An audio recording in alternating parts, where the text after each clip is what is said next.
Save money fast on a low income in India. Smart budgeting tips that actually work. Hi everyone, and welcome to my very first video on this channel.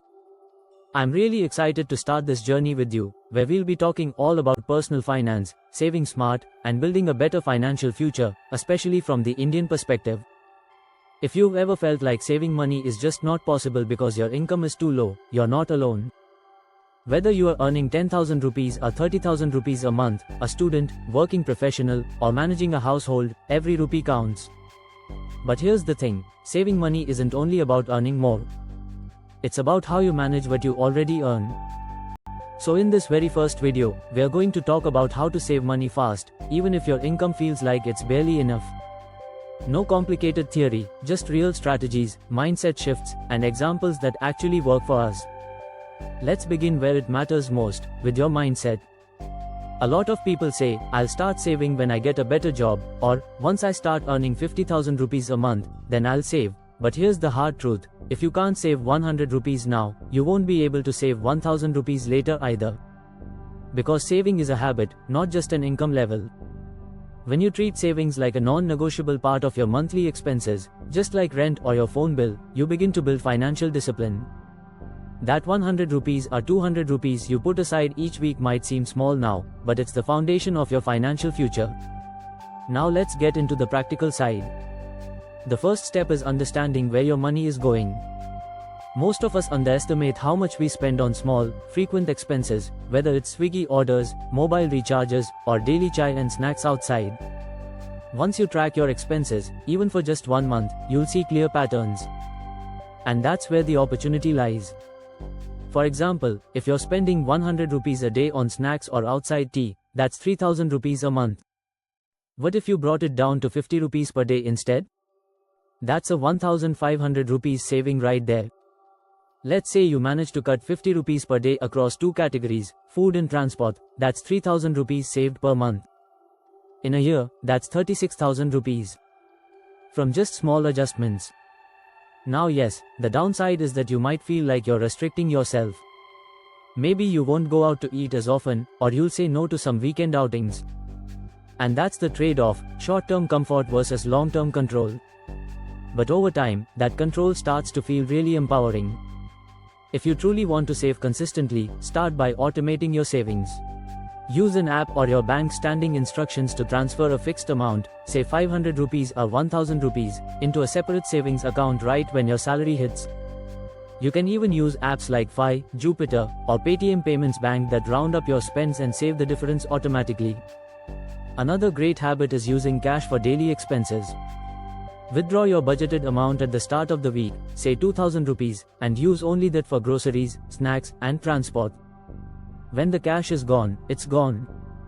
This method, known as the envelope method, helps control overspending better than UPI or cards. And now let's talk about the traps.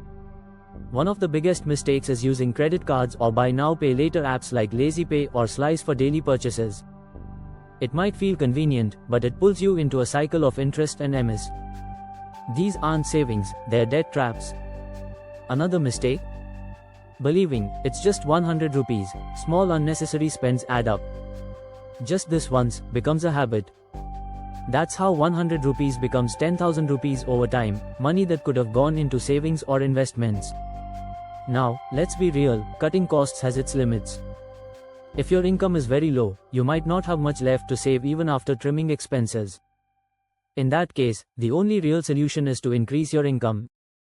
This doesn't mean quitting your job. Start with small side hustles.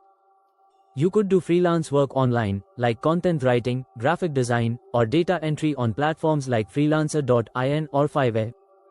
If you have a bike, food delivery apps like Zomato or Swiggy offer flexible work. You could also tutor students online through platforms like Vedantu or Teachment. Yes, the downside is time. If you're already working a full-time job or studying, it can be exhausting.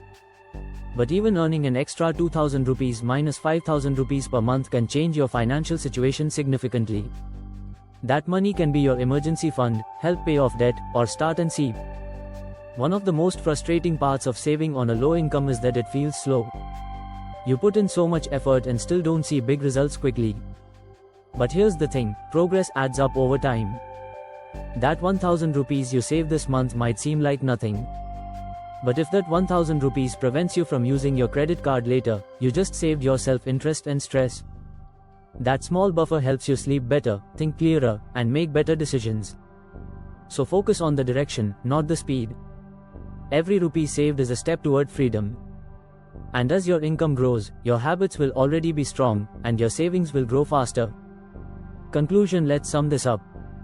Saving money on a low income in India is hard, but it's definitely possible.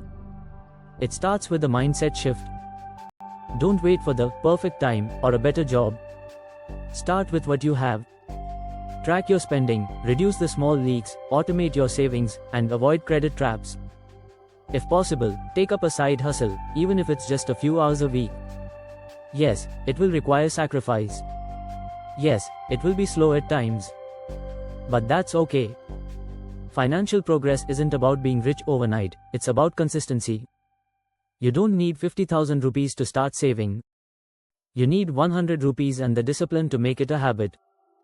If you found this video helpful, don't forget to like, subscribe, and share it with someone who needs it. And comment below, what's one small expense you're going to cut this month? Let's help each other save smarter. Thanks for watching, and I'll see you in the next video.